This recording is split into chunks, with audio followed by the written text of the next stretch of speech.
Studies show that in a typical 10-minute conversation, people will lie to you 2 to 3 times. Here's 10 signs to tell when someone's lying. Let's get started.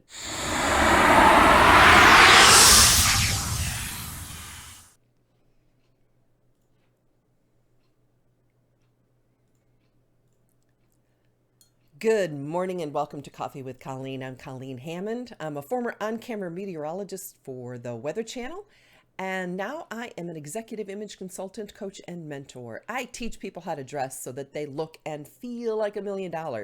And there's colors you can wear so that people will trust you and not think you're lying.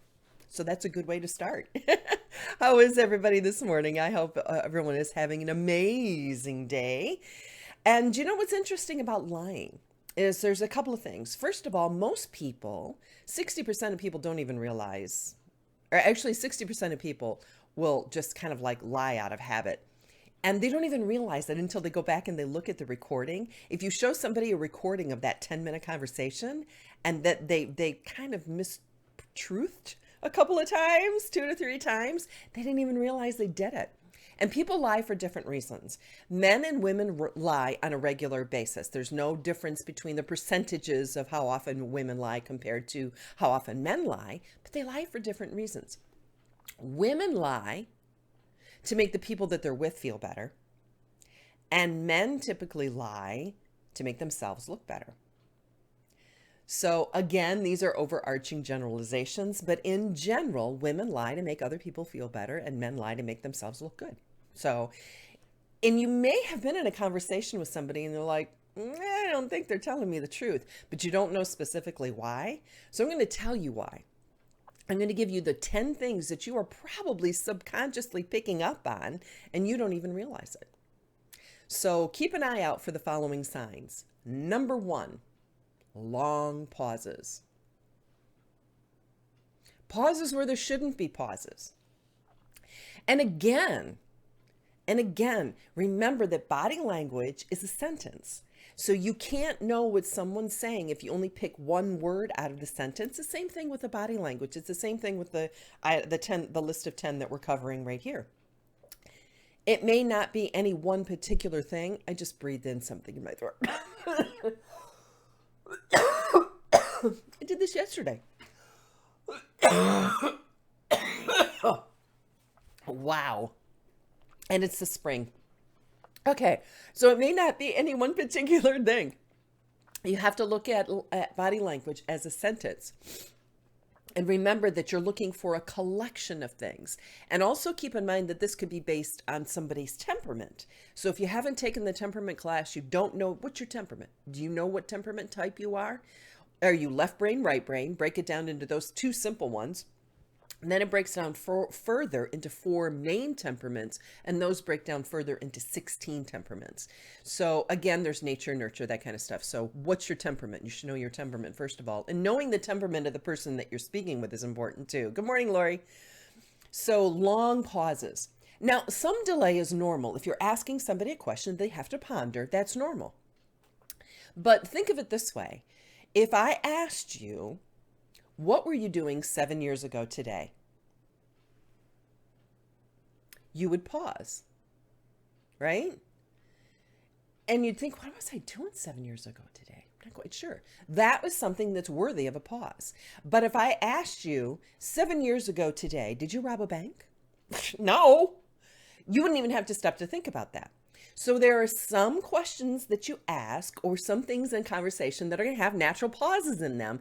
Other things are not. So if you notice there's a long pause where there shouldn't really be a long pause, then take that as a clue, number 1. Number 2, people who cover or touch their mouth. Now, again, watch out for things. I mean, if somebody is checking their lipstick, doesn't mean they're necessarily lying unless you put it in conjunction with the rest of the sentence, the rest of the body language clues, right? But when people are covering their mouth or touching their mouth, that's a time. Hey, Carrie, good to see you live. That's a sign that they might not be. They're trying to cover up the truth, or they're trying to protect themselves. The same thing that goes for if they cover vulnerable areas. When people are upset, or sometimes when they're lying, they'll cover a vulnerable area, either their neck or their throat or their abdomen. They may touch their stomach. Um, they may cover their eyes. That, this is something to look for too. If somebody's lying, they're blocking that communication, and they're shielding themselves. They're embarrassed. They're covering themselves subconsciously because they know that they're lying. Good morning, Mukesh. Hey, Sherry. Love the red. Yeah, I need my red glasses. They broke. I actually, I couldn't throw them out and they broke again.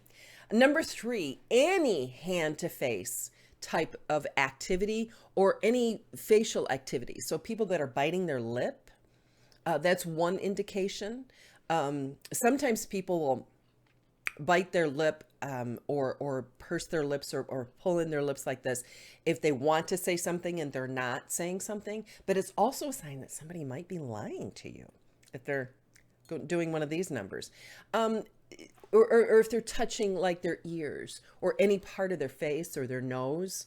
And I notice when I go back and watch videos, I scratch my nose a lot. I think I might be allergic to my foundation, so I switched foundations.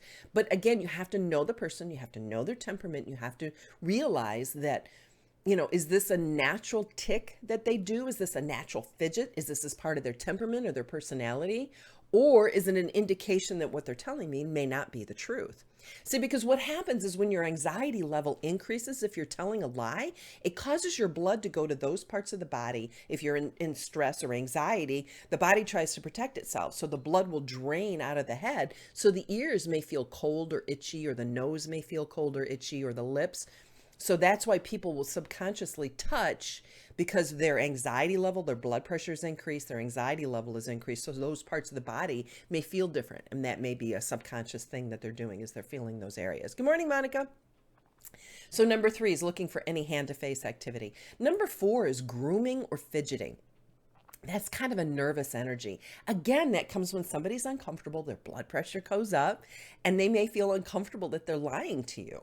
So they may have those nervous fidgets, or their nervous grooming. They may do, they may arrange their hair, or, check their lipstick, or, check their makeup, or a man may adjust his tie, or, fidget with their clothes and adjust their clothes. Any kind of nervous energy, working with glasses, or tapping their fingers or their feet, or their swing there. If they have legs are crossed and that one foot's bobbing up and down. So, found a thread. Just got caught on my nail. So it could be any of these types of things. So if any of this is helping you and you think this might be worth something to share, if you want to let somebody else know, this is the things I'm looking for, please like, comment, or share this video, and let other people take advantage of learning too. Also, profusely sweating. Sometimes people are just kind of sweaters anyway, but again, it's knowing that person, and maybe they're flushed. You have to look for those. Some people call them micro signs. It's not that the sign itself is small or micro. It's the fact that it happens quickly and goes away. It's a millisecond of a thing. Someone may flush and then the flush goes away, but knowing to look out for those things, or fidgeting by looking at their phone, or cleaning their phone, rearranging their desk. This pen doesn't belong here. I need to move my coffee cup, that type of thing. So looking for those fidgety grooming type activities. Number five, and this one is something you can test with yourself as we're going through this. Happy Friday, everyone, says Maria. Is when the words that someone is saying doesn't match their body language. So they're saying one thing, but their body or their head is like shaking no. And they're telling a sad story, but they're smiling.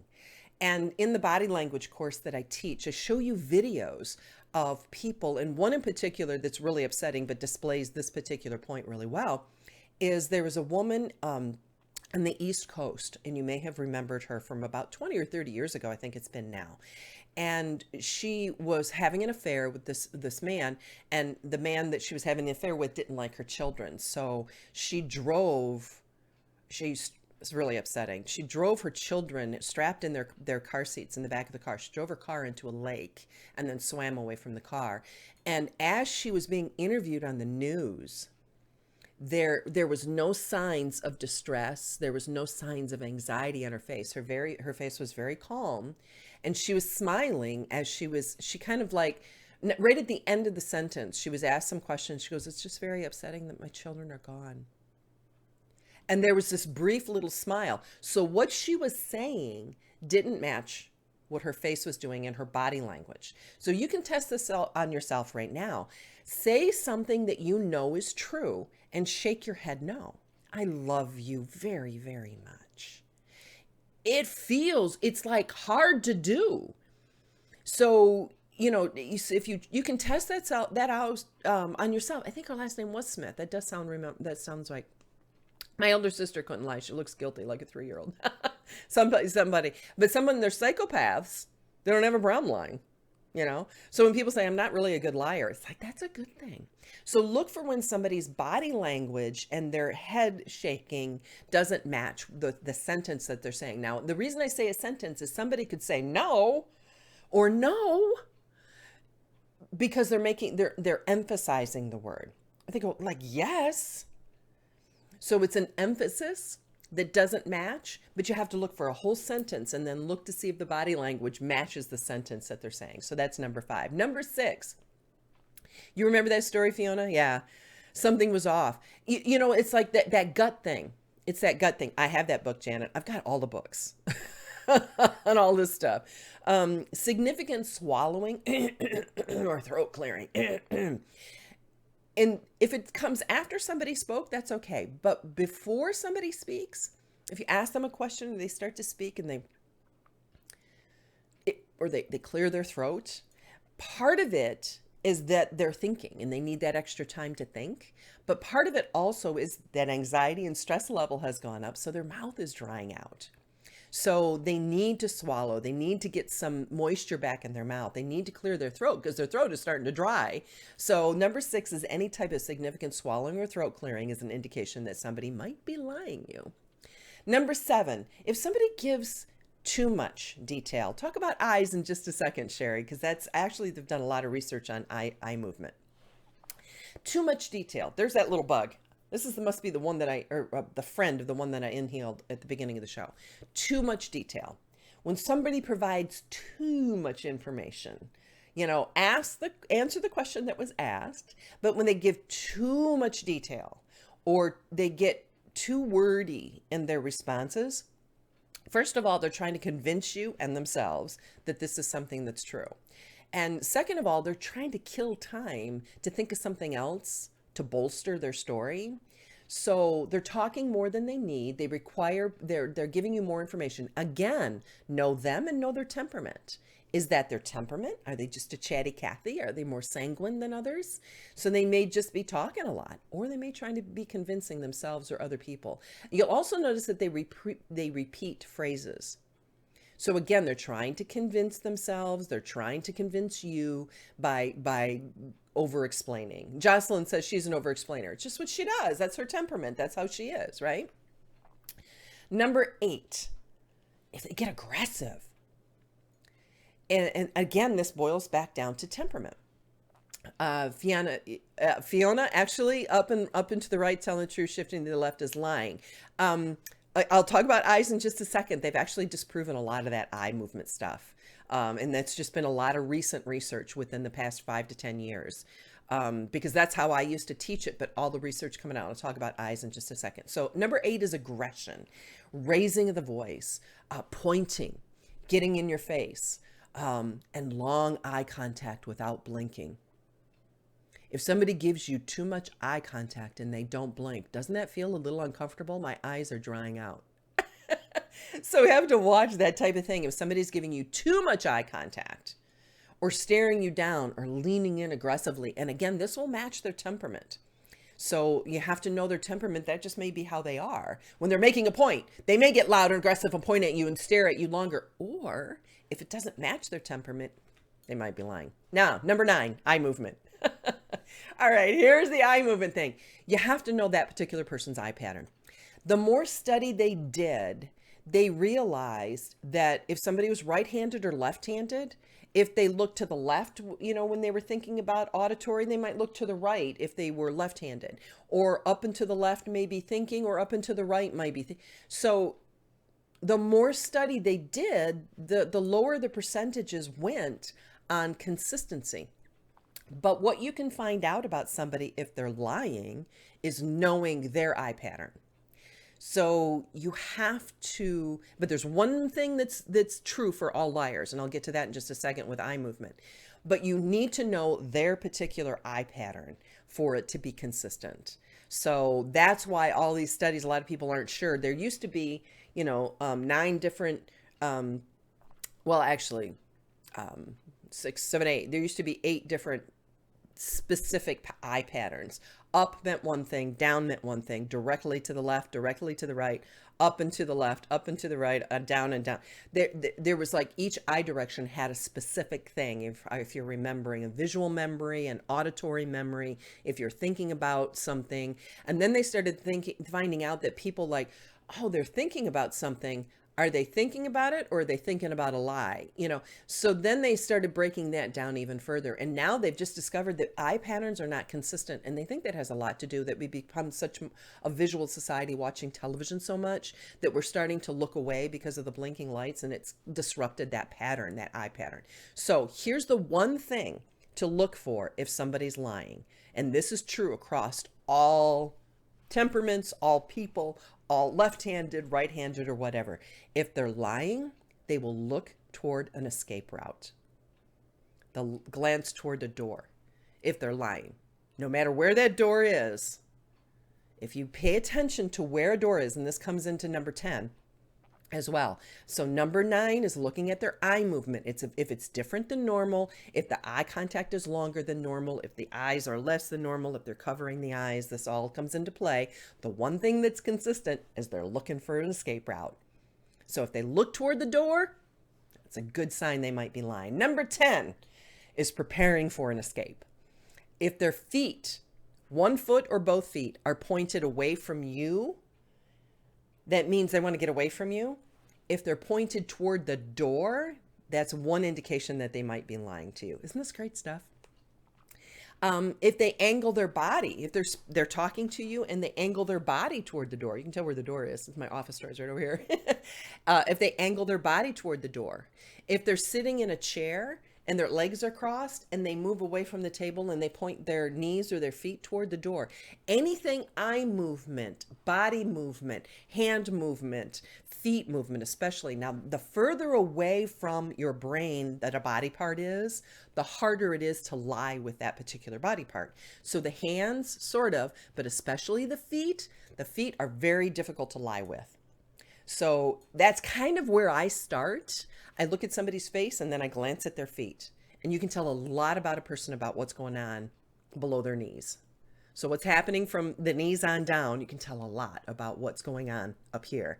Because the further away from your head it is, the more indicative it is that that's a truthful thing to look at. So anytime a person, and if there isn't a particular door or anything, anytime a person changes their posture, they're standing, if they become a little bit more lean in, they're taller, they have better posture, it's a fight or flight response. And it ties in with the aggression. It can be a temperament issue. So look for a change in body positioning and body posture, especially if it's pointed toward an escape route. So those are your 10 things to look for. And remember, body language is like a sentence, so don't take any one of these things in isolation, and it has to be taken into consideration with their personality and their temperament. So if you haven't taken the 4 temperaments class, that's the first place to start. So number 1 is long pauses. Number 2 is covering or touching their mouth. Any hand-to-face activity is number 3. Ears, lips, nose, things like that. Grooming, fidgeting, rearranging things is number 4. Number 5 is the words and the body language, the sentence, not just one word, because that could be emphasis, but the words and the body language don't match. Number 6 is significant swallowing or throat clearing before somebody speaks. Number 7, too much detail or repeating. Number 8 is aggression. 9, watch their eye movement. If there's changes in their normal pattern or if they're looking toward an escape route, that's an indication. And number 10, any preparation to escape is indicative of somebody lying to you. So if anything else, again, remember, anything, start with their feet. Look at their feet first and see what's going on with that. Are their feet shuffling? Is one of the feet pointed away from you? Really, if both feet are pointed away from you and the body's angled away from you, that's a real strong indicator. But remember that temperament comes into the number one play in this. And also psychopaths, none of this works for psychopaths because they have no problem lying and they don't demonstrate any of these behaviors and they don't have guilt. So they don't feel guilty about those signs. So who's lying? That's your goal for today, is to go out and find out who's lying. Watch other people. Maybe not in conversation with you. It's even better if they're not in conversation with you. Observe other people around you today and look for these 10 signs. If you want a copy of today's notes and you're watching live, you know what to do. Comment me in the comment section below. If you're watching on my blog or on Facebook, or I'm sorry, not on Facebook. Well, yeah, it could be on Facebook. There will be a link. Click the link. Click the link. Don't just randomly send me a message. Click the link that I give you. It's so easy. And just ask for the notes about liars, and I will send those out to you right away. All right, if you're on my live crew and you're watching, hang out. If you're not live and you're watching either on my blog or on YouTube, this is it. Have an amazing weekend, and we will see you Monday. Take care. God bless. Bye.